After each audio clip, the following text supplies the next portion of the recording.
Showing that we're going. We'll see. Okay. This class is 25 minutes. All right. Today, sip it. No questions out of you. I'm behind. I got to get moving. Sit still. Today we are going to be learning about the Protestant Revolt, which began in 1517. This was a huge event that greatly affected our world around 500 years ago. And it still affects our world today. Because before the Protestant Revolt, if someone was a Christian, he or she was a Catholic. There was no difference between being a Catholic and a Christian. The Protestant Revolt began about 500 years ago in 1517. So since it's been about 2,000 years since Jesus died on the cross, for about the first 1,500 years, if someone was a Christian, they were a Catholic, and if they were a Catholic, they were a Christian. There was no difference. But now there is a difference because of the Protestant Revolt. And now, today, there are about 33,000 different groups or denominations of Christians in our world. And all of these 33,000 groups can be called Protestant groups. And there's only one non-Protestant. One non-Protestant, and they were Catholic. They are us, the Catholics. Now, this 1517 Protestant revolt is sometimes called the Protestant Reformation by Protestants. But it was not a Reformation. It was not a reform. A reform is when you try to fix something or improve something. And maybe it started that way, but it didn't take very long until it was a revolt, and they were entirely revolting against the Catholic Church, trying to almost entirely destroy every teaching of the Catholic Church. And they started a new religion, the Protestant religion. So a revolt or a revolution seeks to destroy something. And that's what they were doing. They were basically trying to destroy every belief, every truth of the Catholic faith.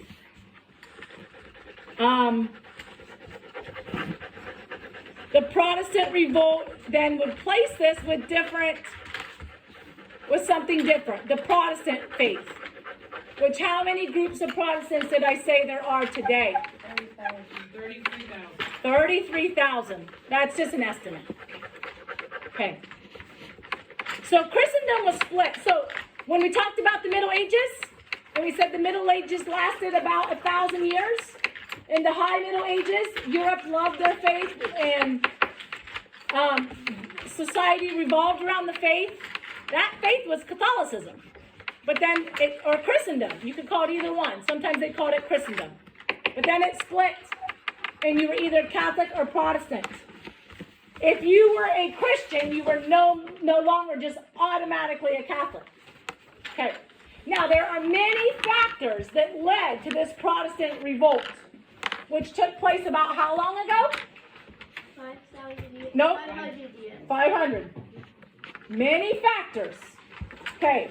The first, and most of these things were abuses in our church. Things that shouldn't have happened, but did happen.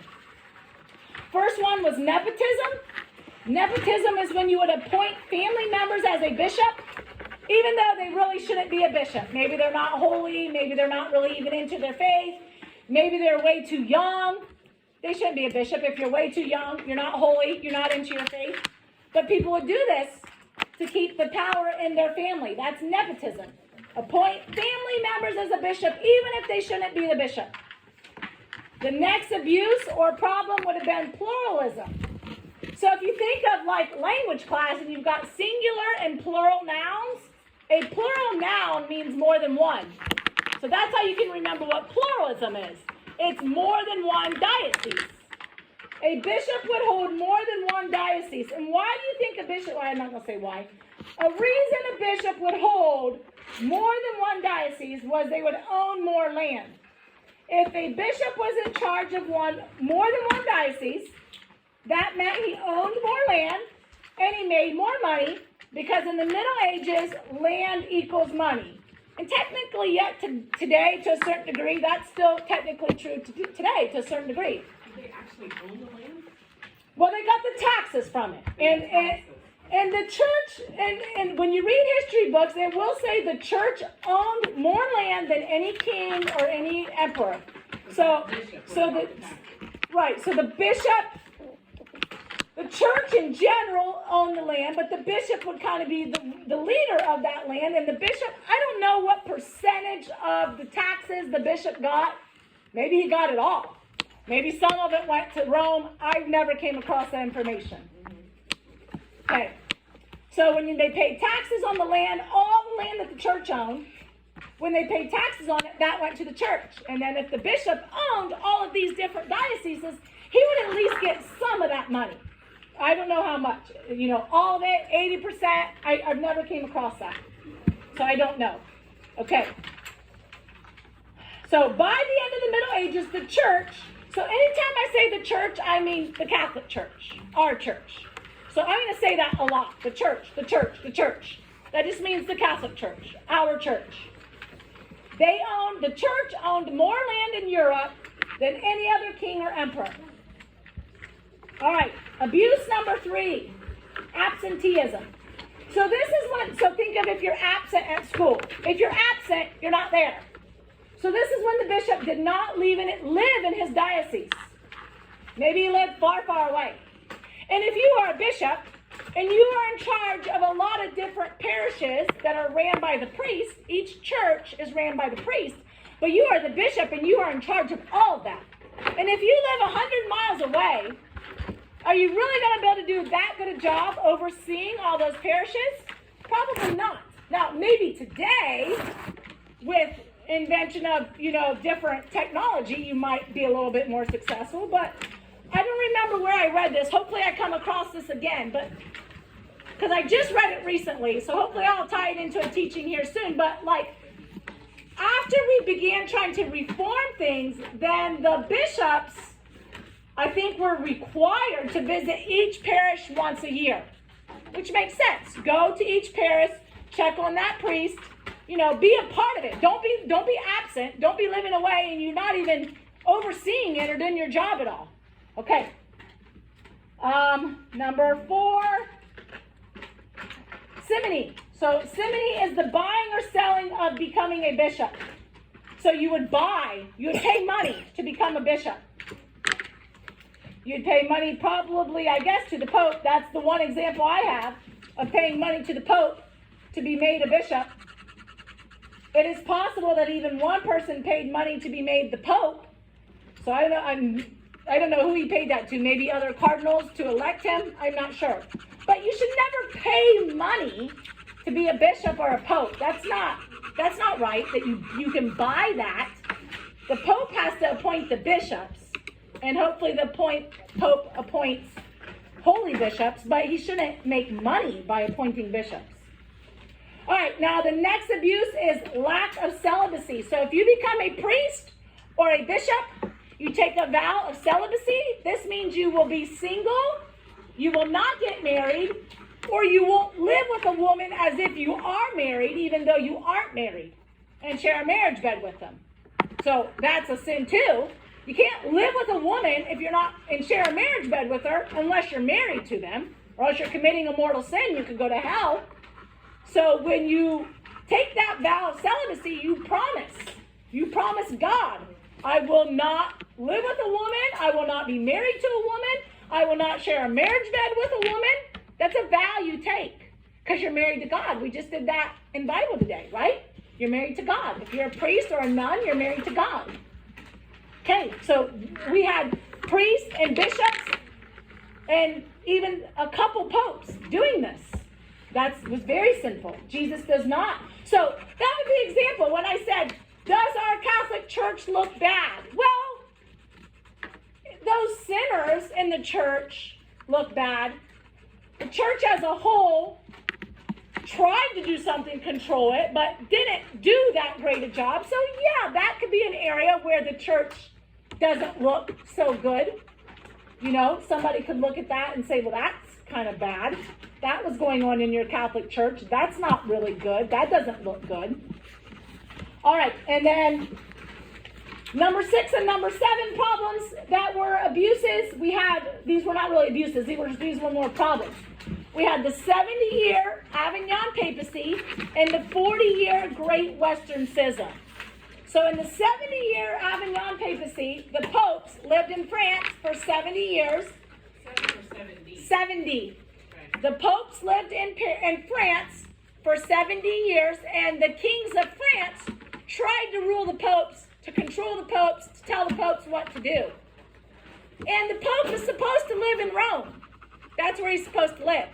So when the popes lived in France, and they allowed the kings of France to control them to a certain degree, people lost respect for the popes, for the papacy. Respect was lost. And the Great Western Schism lasted 40 years. That's when we had 2 or 3 people for 40 years claiming to be the Pope, and you can only have one Pope at a time. So these 2 events led to kings and people no longer respecting the Pope, no longer admiring the Pope. Kings and people didn't obey the Pope anymore. The Pope was no longer looked to as the leader of Europe, And the reason I keep saying Europe, and not the world is because this is where the world was Europe. Only 25 years before the Protestant revolt was when Columbus came to America. Not much was taking place yet in that 25 years. Very little. America is just getting started. So this is all going on in Europe. This is not going on in America. Okay. And then our last abuse or problem or thing that led to the Protestant revolt would be 10 Renaissance popes living together. Or, not living together. Said that wrong. 10 Renaissance popes in a row. Ruling. I lost my page. I think it's okay, so there were 10 popes in a row during the Renaissance, and they are known as Renaissance popes. The Renaissance is a different class. We will learn about the Renaissance a different day. It's a time of renewal and rebirth and learning and all that. And art. So these popes were given the name Renaissance popes because they gave money to, so the Renaissance was partly about art. I'm just thinking of my time. I have until 2:45. Oh, 10 more minutes. okay. All right, good. So they gave money to artists to help beautify Rome because the Renaissance was partly about art. They acted like princes and rulers of land instead of the rulers of our church. So they focused on ruling land instead of ruling the church in holiness. And they all participated, these 10 Renaissance popes all participated in at least some of the abuses we just did. Nepotism, pluralism, simony, absenteeism, lack of celibacy. They all participated in at least one of these. So this is why we call these 10 popes Renaissance popes. So the first pope focused on controlling Italy, and that would be more, ruling land than ruling the church. And he focused on giving money to artists to help make it beautiful, to help make Rome beautiful. The second Renaissance pope was involved in nepotism, which meant he gave important church positions to members of his family, mostly nephews, one who later became a pope. Jumping ahead to the fifth one, he created 2 of his nephews cardinals. One of them later became a pope. This 5th Renaissance pope knew about a plot to kill the brother of Lorenzo the Magnificent of Florence. So quickly, we'll do him another day. Lorenzo the Magnificent of Florence. So Florence was where the Renaissance began. And Lorenzo was the leader of that place. And his brother was killed. And the Pope knew about it and didn't try to stop it. didn't really do anything about it. So that's just an example that shows that they were worried about ruling land and being in power. You know, if you're the Pope and you know that somebody's going to get murdered, so somebody in your family can have more power and you don't do anything about it, that's kind of a problem. Murder is a mortal sin. Okay? But they were more worried about having land, ruling land, being in power, all that stuff. Okay. The sixth Renaissance Pope had 2 children. Before he became the Pope. So he lived with a woman before he became the Pope. I don't know if he was married to her or not, but regardless, he would have been a bishop. You can't live with a woman if you're a priest or a bishop, and whether he was married or not, he shared a marriage bed. So mortal sin, broke your vow of celibacy, and had some children before he became the Pope. He was also involved in the abuse of nepotism. He created members of his family, one particular member of his family, a cardinal at the age of 13, and that particular 13-year-old will later, when he's older, will become a Renaissance Pope as well. So there you go, keeping the power in the family. This was the 5th Renaissance Pope, creating somebody, a cardinal, who later became the 10th Renaissance Pope.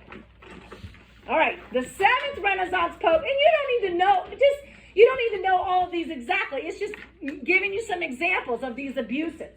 The 7th one was involved in pluralism. He had 5 dioceses he ran, which is 4 too many.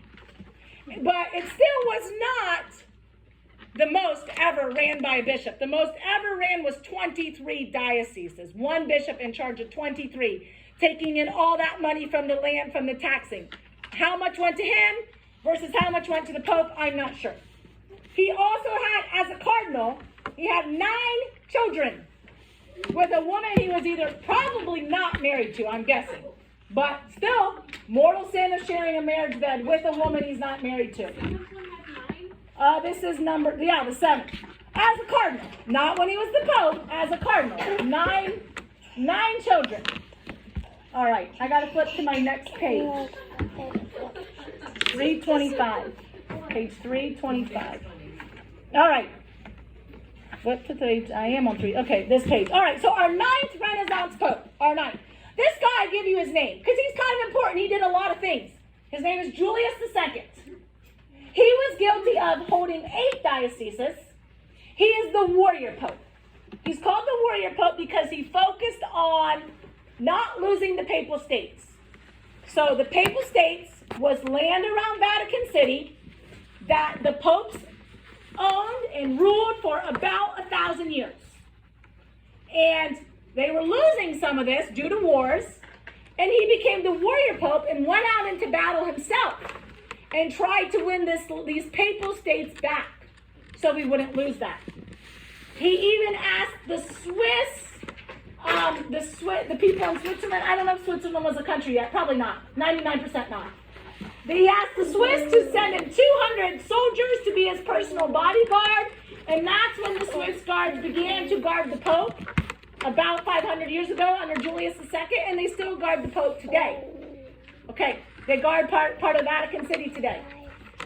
Julius II paid two famous artists of the Renaissance, 2 famous ones, Raphael, Michelangelo.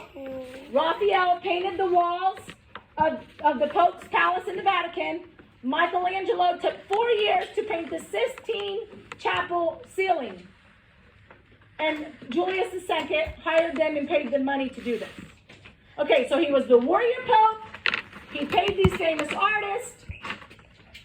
His third thing that he's good to remember for, he was the pope who said we need a new St. Peter's Basilica. So St. Peter's Basilica was built over the spot where St. Peter was martyred in the year 67. And Constantine built the first one, but that one had been built almost 1,200 years ago. And it was falling down and we needed a new one. So he said we need to build a new one. All right. Now our last Renaissance Pope was Leo X. His father was Lorenzo the Magnificent. His father was the ruler of Florence, where the Renaissance began. Leo X was made a cardinal at the age of 13. Leo and his family were thrilled when he was elected to the papacy, to be the pope. He wrote a letter to his brother that said, God has given us the papacy, let us use it to our advantage.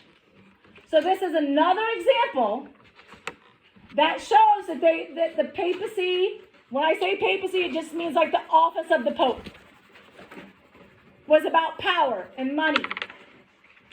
God has given us the papacy, let us use it to our advantage.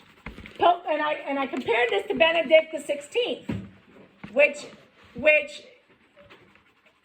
possibly is still currently our pope, like we discussed earlier. Okay, that's a whole nother ballgame, but regardless, he's either still our pope or was the last pope. When he was elected pope, he said, before he was elected pope, don't elect me pope. I don't want to be elected pope.